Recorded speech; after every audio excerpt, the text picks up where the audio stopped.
Hi guys, welcome back to Justice Jigsaw. Today we are looking at a story that has left the community of Atlantis in a state of absolute fury.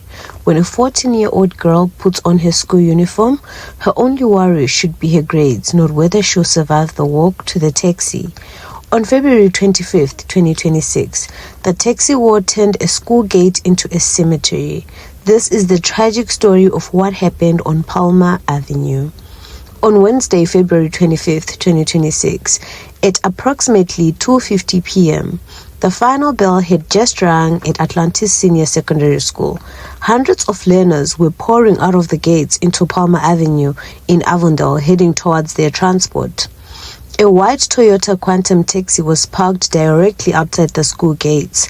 Inside was Eugene Spoed Titus, a 42-year-old local businessman and taxi owner. Titus was a well-known figure associated with the CODETA, Congress of Democratic Taxi Associations, local board. As Titus waited to load children, an unidentified gunman approached the vehicle on foot. Without warning, he opened fire, pumping multiple rounds into the taxi. Titus was hit several times in the back and buttocks.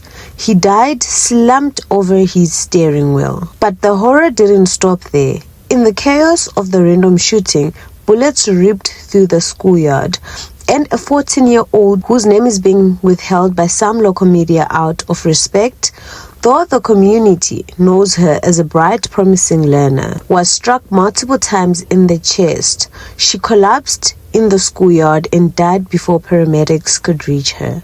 Two other young girls were caught in the crossfire. A 14-year-old was shot in the back and a 16-year-old was grazed by a bullet. Both were rushed to a local hospital, surviving the physical wounds by carrying a lifetime of trauma. This wasn't a random act of gang violence. This was a hit in a brutal war over routes between CATA, Cape Amalgamated Taxi Association, and CODETA.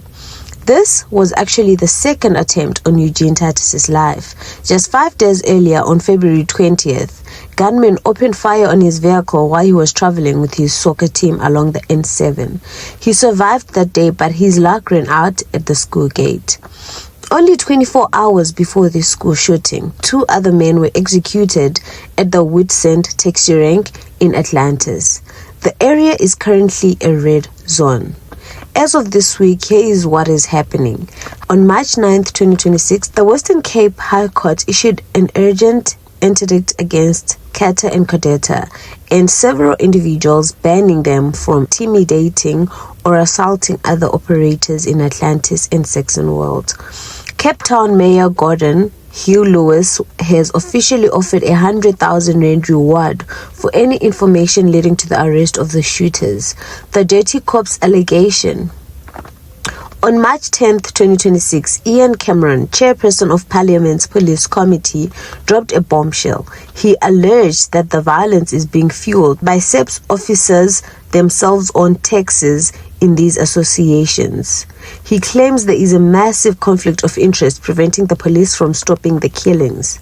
A businessman dead, 2 children wounded, and a 14-year-old girl in a coffin. This is the price of the taxi mafia in the Western Cape. While the High Court issues papers and politicians visit the police station, the people of Atlantis are left asking, when will our children be safe? Is the 100,000 rand reward enough to break the silence? Or is the fear of the gunmen too great? And most importantly, if the police are the ones owning the taxis, who is left to protect us?